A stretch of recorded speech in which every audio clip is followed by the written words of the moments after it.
I'm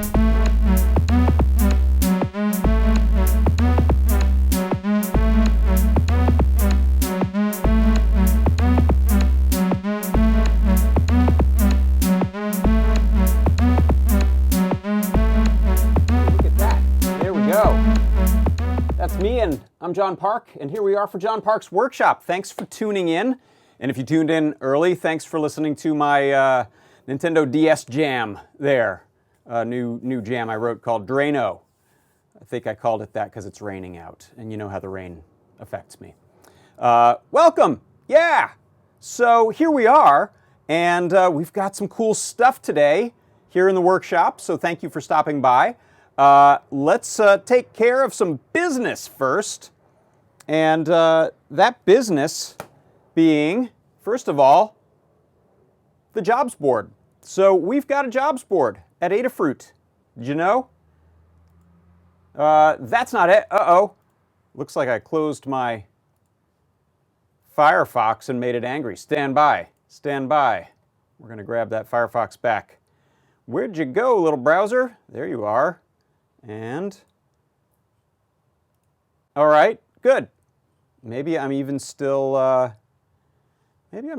audible. That's such a treat when the software works. So there's our jobs board, jobs.adafruit.com. And if you head there, you can either put in your info if you're looking to get hired, or if you have a job posting, list it. It's free. So why not? And the next bit of business is this one. Our coupon code for the day. It's 10% off in the Adafruit store if you just remember this one simple little word, Rover. Rover will get you 10% off in the store today. And that is good on anything that your heart desires, including our product of the week, which is coming up in just a moment. That was a little tease. But anything that's real, physical stuff, not gift certificates, subscriptions, or software, you can get 10% off in the store on your entire cart. There are also some great perks if you are a person who saves up to get a whole bunch of Adafruit stuff at once. I believe there are $100 and $150 and $200 tiers, I could have those numbers wrong, where you get free stuff like free microcontrollers or free pins or free perma-proto boards. So you may want to try to throw a bunch of stuff in the cart all at once and see what happens. That's what I say. So let's move on to, what did I tease a moment ago? This thing right here. This is the product of the week. And the product of the week, whoops, hold on one second. Checking for signs of life over on YouTube. It looks like it's there. Product of the week is this little guy. Our aluminum chassis for TT motors, and this is a great little platform for building robots, and I've used it, I showed it on the show here once, but I actually hadn't used it in a bot until today. So our project today is going to be built around this aluminum chassis, and this is a nice one because it's no assembly required. It's just a folded single stamped piece of aluminum with a whole bunch of slots and drills and holes cut out that allow you to hook up a bunch of standard parts, including the TT motors. So I don't have a spare chassis, so I'm going to leave that one over there for now. But this is what's usually called a TT motor. It's a certain size and shape and specification of gearhead motor with usually this 90-degree angle turn off the shaft and a nice torquey ratio on it. And it was originally made by a company called TT, I believe. Other people make them now, but the TT motor has some little registration bumps on it and a spacing for the holes that fit right into this chassis. So it's dead easy to get your wheels bolted into there, and they're not going anywhere once you do. So that's the product of the week. This week is your aluminum purple anodized. I believe it's anodized, right? That's how you get aluminum things to be purple like that. TT motor cart. You can also attach other things to it. I think that one of those little slots on the top is good for a micro servo if you want to put like a little arm on your Rover. And pretty much any microcontroller that you can dream of, you could hook up to this thing. probably even the Grand Central. It's kind of huge, but so it doesn't specify a particular spacing or a hole pattern for a microcontroller. It's not Arduino Uno sized or feather sized. It'll pretty much take whatever you can get by just being clever with some standoffs, which is what we'll take a look at when we have a look at the build a little later. So that's the product of the week. All right, so you know what that leads us into? I think you do. It's this.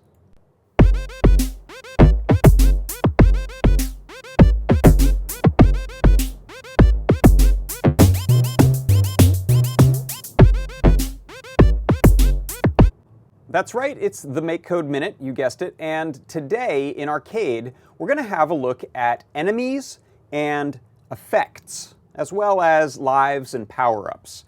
So taking a look at the session here, I've moved my OnStart block over here on the right, and so you can see it's getting pretty big. Now we've built a sprite for Adabot, our player. We've built a sprite for the battery, which is considered food. And down at the bottom, I've now got a sprite for Sparky. That's the name of the variable I gave it. And I've created this artwork for Sparky, the blue smoke monster, and I've made him of kind enemy. So that has some implications we'll take out in a moment, but the first thing I want to do is get him moving. So I've set Sparky to a particular position in XY space on the screen.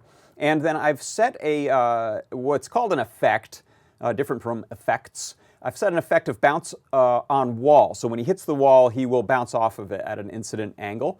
And then I have Sparky's velocity set. Now the velocity is the direction and speed with which he's moving, and I've set it so that he basically moves in a diagonal. Now, the other thing I've done here that's important is I've set this on-sprite block here. On-sprite kind of player overlaps another kind of sprite that's of kind enemy, and what happens? Well, first I'm going to zap Adabot out of there, so Adabot sort of seems to bounce off of Sparky, but I'm also going to set an effect. So this block right here says start a spray effect, and it runs for a second, and then I also change the life value by -1.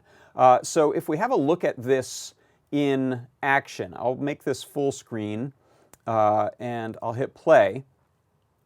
Now what you can see is Sparky is moving around and oh my gosh, he's touched me. So when I get hit by him, I spray the effects, and when I touch the battery, I get a little heart effect, and you'll notice my hearts go up in the left corner, and when I get hit by Sparky, the hearts go down. Now watch what happens when we crash into him more times than we have lives. Game is over, and it also tells us our score.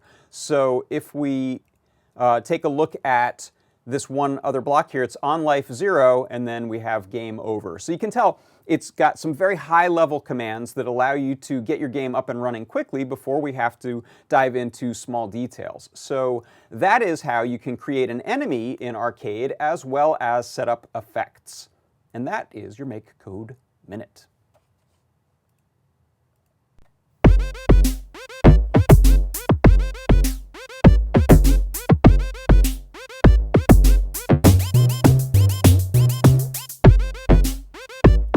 Now, we didn't have a lot of time there to show one other thing, which is I'm going to go to the overhead, which we can, how about we'll do a large overhead view. And you'll see here, let me turn it at an angle just because these don't display well on screen. I've got my game here. I'm going to get it to start again. So now I've got this running. This is running on a feather. And, oh gosh, he's going to get me. And I'm just using some buttons on a breadboard and a TFT display. So you can see we've got a pretty plausible little gaming system here started already. And that's all coded right there in Arcade and then dumped right over to the board as a UF2. So pretty cool. Arcade is kind of impressive. It's so fast and so easy to get started with it. I'm very excited to keep going and see what else we can do. In fact, I'll give you a little hint for next week. I think in Arcade, I'm going to take a look at, we've looked at bouncing off of walls, but we can also use a different type of wall object that allows us to get into platforming. So that means jumping on stuff, running, landing on platforms, that kind of thing. So that's all built right in. It's really easy to get started doing your own platformer. Can you believe it? So let's see. That was fast. Did you know that I had a cappuccino right before the show today? I bet you could tell. Or I'm just excited. It also stopped raining, so that has me happy. So let's see, what else have we got going on here? I wanted to make a little mention of something pretty cool here. Let me switch over to that workbench. Let me go to a big camera here. Before we get to the project, some of you may know C. Scott Ryder from our show and tell chats, and C. Scott also goes by the name Old Crow when he builds synthesizer kits. And so I got a PCB and panel kit, to build this modular Eurorack-sized synthesizer module. This is a phase shifter, so it's used for sort of changing the nature of an incoming, I guess, audio, maybe also control voltage signal. But it lets you make cool phasing effects, generally speaking, to your audio. You can control it with control voltage, and it's going to have knobs on it. I've just gotten finished soldering in. It's all through-hole components. I've just gotten finished soldering everything except for switches and potentiometers. I didn't have the right ones for that, so I'm waiting on those right now. But once those arrive, I'll have it finished up, and maybe I'll do a little demo. So shout out to C. Scott, who, if you look up cs80.com, I believe that's his site where he sells some very cool modular and non-modular synthesizer stuff, or non-Eurorack stuff. So let's swap over here to talk about our project of the week, and that is this beauty right here. And in fact, you can see I've got this nice glow underneath my Rover. I've got the purple chassis. Let's switch back again. And you can see, let me turn it off for a moment.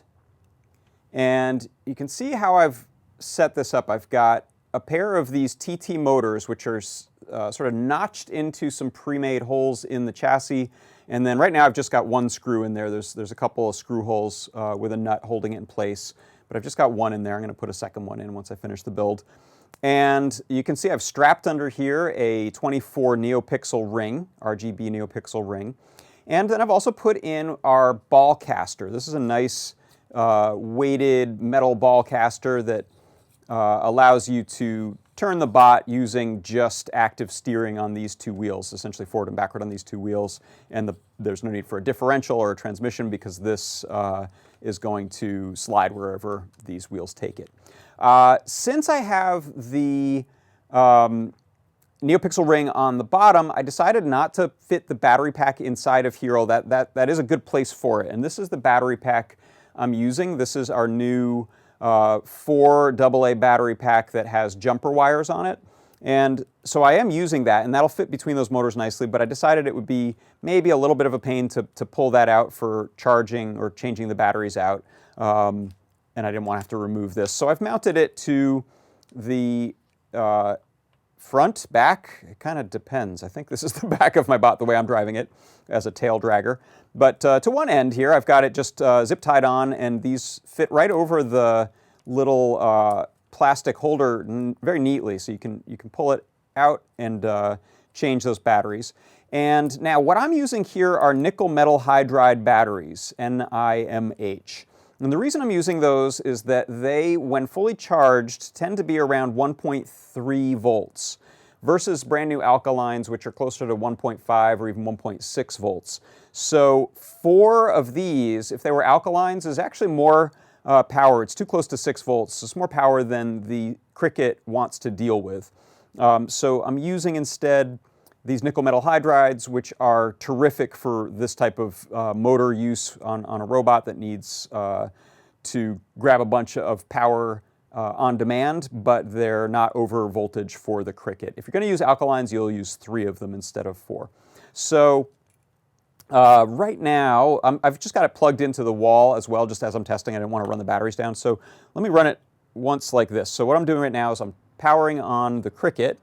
And you can see when it powers on, what it'll do is light up our neopixel ring, and that's always easier to see as a reflected light versus straight on the camera.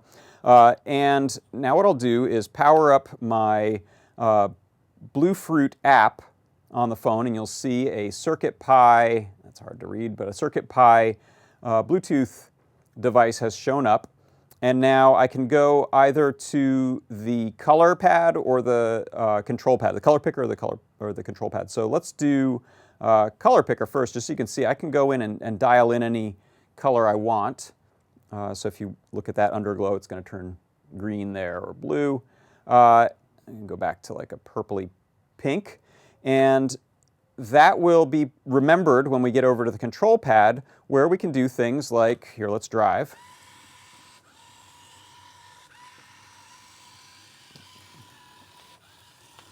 Run over things on my desk. I might need to zoom out here. And I'll stop it, and you'll notice here's something that's pretty cool. What I've done is I'm using the one pad here on the app for stop, and you'll notice the light turns red when I hit stop briefly. And when I'm driving, if I turn right, it turns yellow briefly and then returns to whatever the previous color was. So I've got forward, reverse, right, and left. And right and left just drag one wheel a little more than another. So let me see, I can't remember, do I still have this implemented? I was working on adding in a speed control. Is that on there? I don't think it is. I think I'm just changing color with these. So let me zoom this camera out so you can at least see it for a little longer before it takes off. So I'm going to go forward here. Actually, I lie. Let's take that out and put in the battery. So by the way, that battery pack I'm using has male-female jumpers, and I'm just using one of our little breakouts for the DC barrel plug so it can fit into, or jack so it can fit into that plug. So let's turn it back on and hope my batteries are good. Let's reset this. Oh darn, I may have, all right. I'm going to skip using the batteries for now because I think I have run those batteries down too much. So let's plug back in and just try not to go too far with that plugged in. These are some old batteries, and I don't know that they're keeping a charge very well. These are, you can get any brand you want, but I tend to have these, I think, Sanyo and a loop, and they're pretty good. It's just, those are old. So reconnecting now, you can see I've set it to set a little light to blue on the Cricket, or rather on the Feather, when I make a connection, so we know we're connected to Bluetooth. And I've also got, you'll see the red status LED on the Feather turning on and off whenever a packet is received over Bluetooth. And we'll take a look in a second at the program and how this is working. But for a driving demo here, let me again zoom the camera out, and let's tuck this wire back here. So I've got backwards, forward, and turn. You can see that. Backward, and here's a turn. Oh, I'm holding it up with the wire. And backwards again, and stop. Whew! So one nice thing here is I've used these blue TT motors, which are slower than the yellow ones. They run at, I think, a 1 to 63 versus a 1 to 90, I think, something like that. So these are torqueier. The metal ones are less likely to strip versus plastic gears, so they can handle being set as a torqueier gear ratio better than the plastic would be able to. And we also have a bimetal one, which has some plastic and some metal gears. And I haven't taken one apart, so I don't know which are which. But you could use the yellow ones. I just wanted to go for a slower bot that can get over obstacles a little better. So you'll see here, I can have him drive over my hand pretty well. And that's just one wheel on the pavement at that point. So why don't we have a look then at the code that we have running this, because as Lady Ada said last night, I showed this on Show and Tell, we have seen Rover bots before. I've made a few, we've posted Learn Guides for a few different ones before, but this is the first time that we have a Rover bot that's running natively with CircuitPython. So how is this possible? First of all, I've got the NRF 52840 Feather, and that has a Cortex M4 chip on it. So it's got the speed and it's got the space, the memory on it, to be able to do all of this in CircuitPython. So looking at the code here, the other thing you may notice if you've done some of our previous CircuitPython projects that use Bluetooth, such as this money light or lamp, is this was using some pretty hacky Bluefruit SPI code, and rather than that, we have this nice high-level library that Lady Ada wrote that I used last week for the light switch and this week for our Rover. So if you take a look at the code here, I'll zoom this up a little bit more, you'll see that I am importing this Adafruit Bluefruit Connect packet library. So from Bluefruit Connect, I'm importing packet. I'm also importing button packet and color packet, and we can also bring in accelerometer packet and quaternion and a few others, I think magnet. So those are going to allow us to then use pretty simple commands to just receive and deal with packets that come from the Bluefruit Connect app. We also set up this UART server in the Adafruit BLE library that we import. Then I'm setting up some color indicators, just like I did on the light switch. We start our UART server. I'm initializing using Cricut, again, a really easy library to work with. I'm initializing these DC motor objects. Then I'm setting, just because of the orientation that I placed things forward happens to be a -1, and I decided reverse would be a little slower, and that's 0.7. Rather than in my code elsewhere dealing with negatives and positives and wondering which way is forward, I just set up a variable for forward and a variable for reverse. And then I can use multipliers against those to slow things down or to turn. I set up a few colors, so it's easy to call red, green, blue, purple, yellow, aqua. But we can also use that color picker, and I'll show you how that's used. So this I'm not using right now. I was playing around with some code using checking voltage, but that just checks the voltage on the Feather, not on the Cricut right now. So now we get to the meat of things. We start the program. We make a connection to the Bluefruit app, and then what the server will do is, when it receives a packet, it'll check, okay, is this instance of a packet coming in a color packet? So that's what happens when I send the color from the, where did I put that? Oh, I can't, can I connect? Yeah, I can connect to it. Let's reconnect.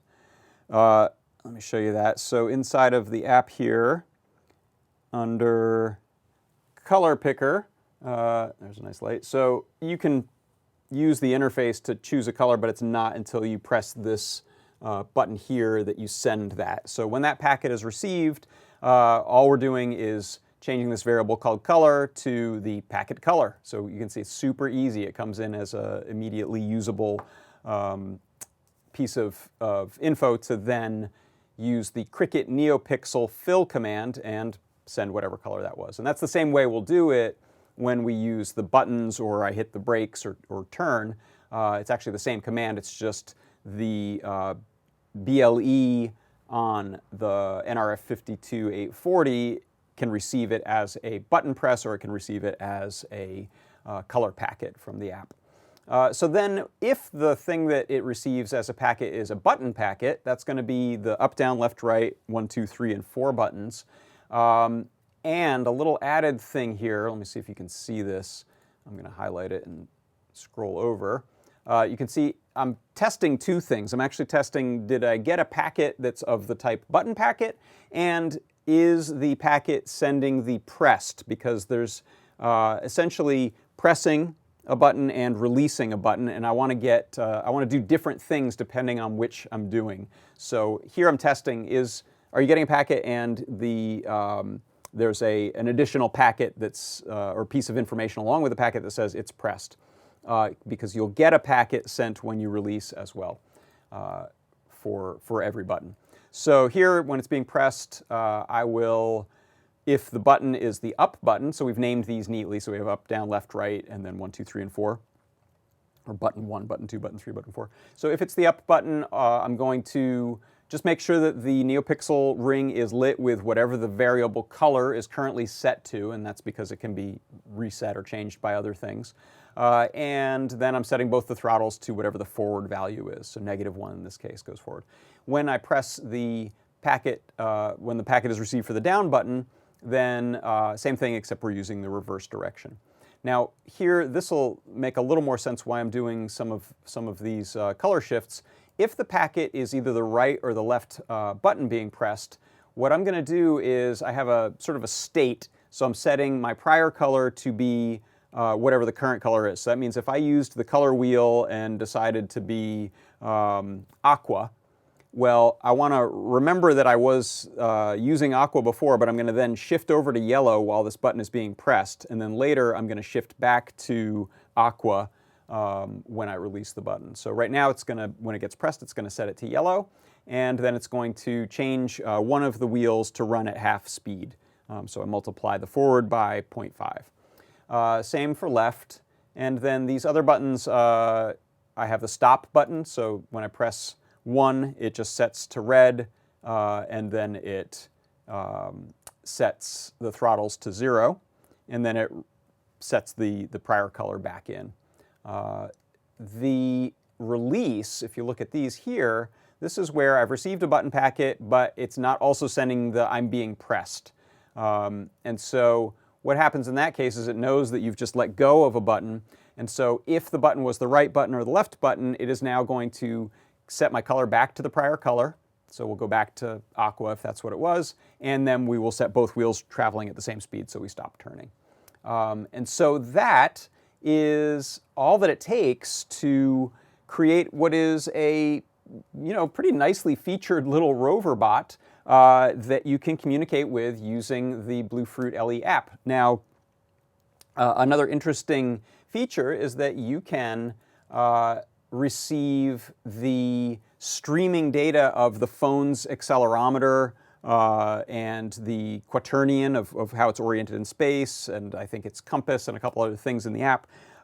So I've also done a version where I used just tilting the phone to act as the throttle. So I could basically stop when I have the phone level, go forward when I tilt the phone forward, and go backwards when I tilt the phone backwards. And I haven't implemented steering with the left and right yet, but certainly wouldn't be hard to use that accelerometer data to do all of the steering for you, which is pretty cool and fairly sophisticated. But as it turns out, the code to do that, I can't remember if I left it in here still, it might be out now. Yeah, the code to do that is pretty easy. One piece that I did leave in is this accelerometer packet. So you can see we get button packets, we get color packets, we get accelerometer packets, and a few others that are built right into the library. So it's pretty simple to build this sophisticated of a robot right in CircuitPython. So it's nice and easy, and it is so fast to iterate with. I gotta tell you, because I'm changing things like, oh, I picked the wrong wheel to turn with, so I've got to reverse those, or I want to tune things like the speed that I'm going. All of those, I'm just using Moo when I do that, and I'm hitting save, and a moment later it restarts, and then I can jump back into the app and test out the robot. So with that, let me just try to demo this guy again for a moment and drive him around a little bit. And I don't know why my battery pack wasn't working, but we'll have to let that go and try to drive with the cable in place. So since I just did all that explaining, let's look again at the color stuff. You can see here when I go forward, stop goes red, then it goes back to blue. When I'm going forward and I hit a turn, it goes yellow, and then here, I'll hold that a little closer. So that's the turns, backwards, forwards, stop, and then if I change the color entirely, let's go to green, say, now stop green comes back at the end. So I thought that was pretty neat to be able to pretty simply deal with the color stuff like that. And there we go, there's a nice turn, oh, whoa, and I'll hit stop.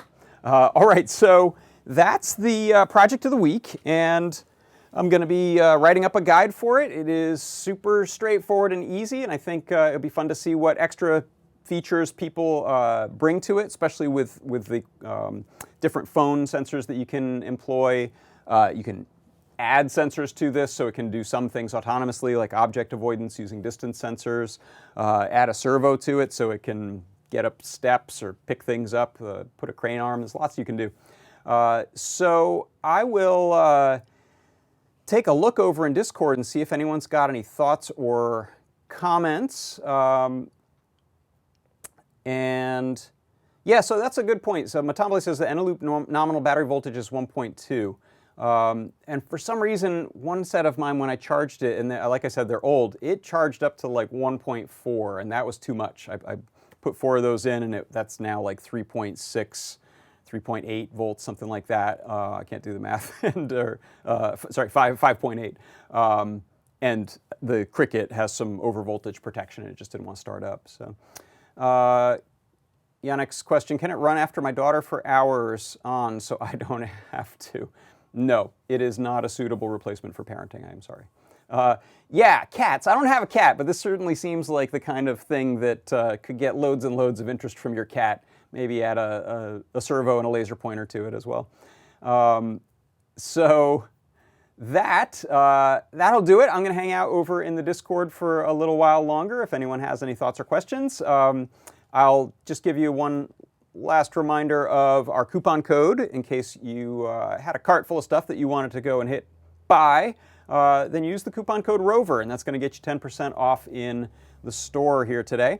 And I think with that, I'm just going to bring back my my Nintendo DS Jam into the mix and sign out. Thank you for stopping by today.